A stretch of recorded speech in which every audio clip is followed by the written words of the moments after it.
Aujourd'hui, je préside, comme c'était demandé, cette célébration en français, but I will speak in English for the reflection on the Gospel, because it is good not to talk only to people whom you know, and maybe to flowers, but to people. And this morning, Father Richard, in his sharing, shared with us 5 challenges. And as I look at the Gospel and read the Gospel of John of today, I can notice 5 steps that this Gospel invites us to make. The first one is that the disciples of John the Baptist listened carefully for what he was saying. And then John points to someone who is unknown, or maybe known a little bit, and say, this is the Lamb of God. They just don't listen like one of the news and then goes by, but they follow this man. So maybe the first step that we invited to do in all our reflection and sharings is to listen carefully and to see this finger of John the Baptist pointing at someone or into the direction that we don't necessarily look.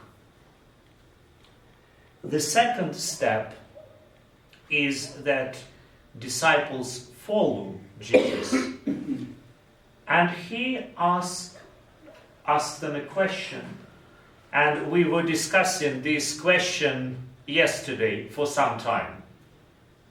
What are you looking for? And it's true, very often we can rephrase this question into who you are looking for.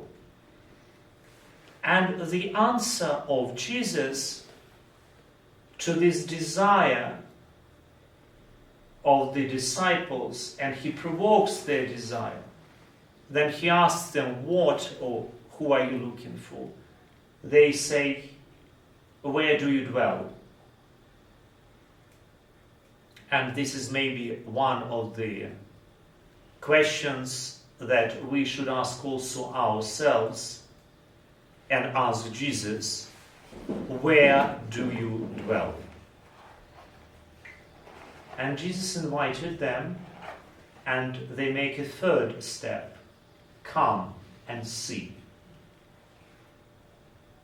The third step may be one of the most important, because the Gospel of John said they spent some time with Jesus in his dwelling.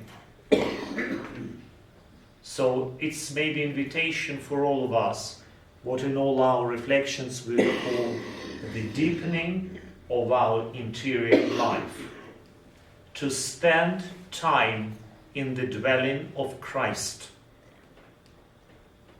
And sometimes for this, maybe not all the time, but more of the time, the most of the time, we just should dwell with Jesus and not try to Jesus dwell with us. You know, I always discuss with my mom, and when we discuss the prayer, I said, yes, I understand you, but sometimes we are like listening to God and Jesus, and after time of meditation we say to God and to Jesus, oh no, you didn't get it, let me explain it to you. And this is, we try Jesus dwell by all means with us in our dwelling, but the first step in this, to dwell with him. And the fourth step, then after this dwelling, the disciples, at least the brother of Simon, goes and says, oh, we found the Messiah.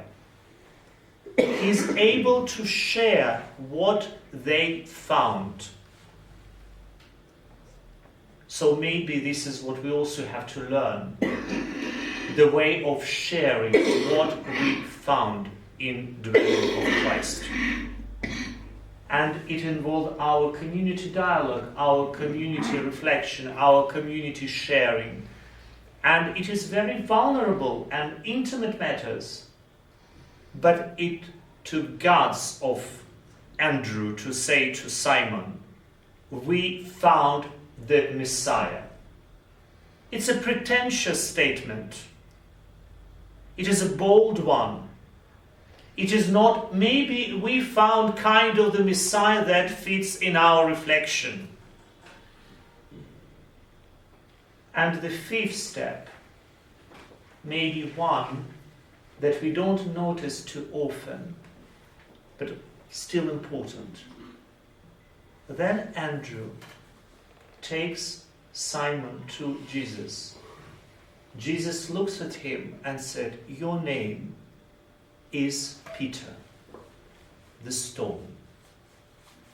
It means that we are all cooperating into finding vocation for each other. But this vocation is given by Christ as Jesus gives the name. Our goal to help to people, to our brothers in the community, to the people in the parishes, in the all areas that we found ourselves, to bring them to Jesus, that they, in communion with us, but with communion with Jesus, can find what Jesus called them for too.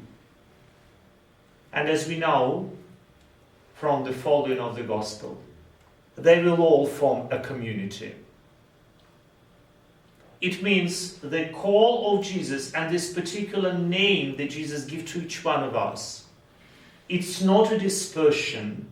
It's not something that divides us. It is precisely then the person discovers that God, Jesus calls this person to be, it creates the possibility, the opportunity for the enrichment of the community life. Maybe during this chapter and for our personal life, for our community life, we can ask God to help us to listen to Jesus Christ calls to each one of us, but also welcome the gifts that Jesus gave to others. I was very touched by what Alex said as sharing his experience in the parish. What I understood from the sharing, it was that, and Alex as a pastor and the whole of the community, were trying to dissolve the gifts that exist in the parish and put them together. So let us ask for this grace in each of our communities, in the whole of our province, and in the whole of our congregation. Acknowledge and receive the gifts, put them together, make them fruitful, and be a community, not supermen and women, but the disciples of Christ that have followed Christ, remaining in his dwelling and calling each other to the best of ourselves. Amen.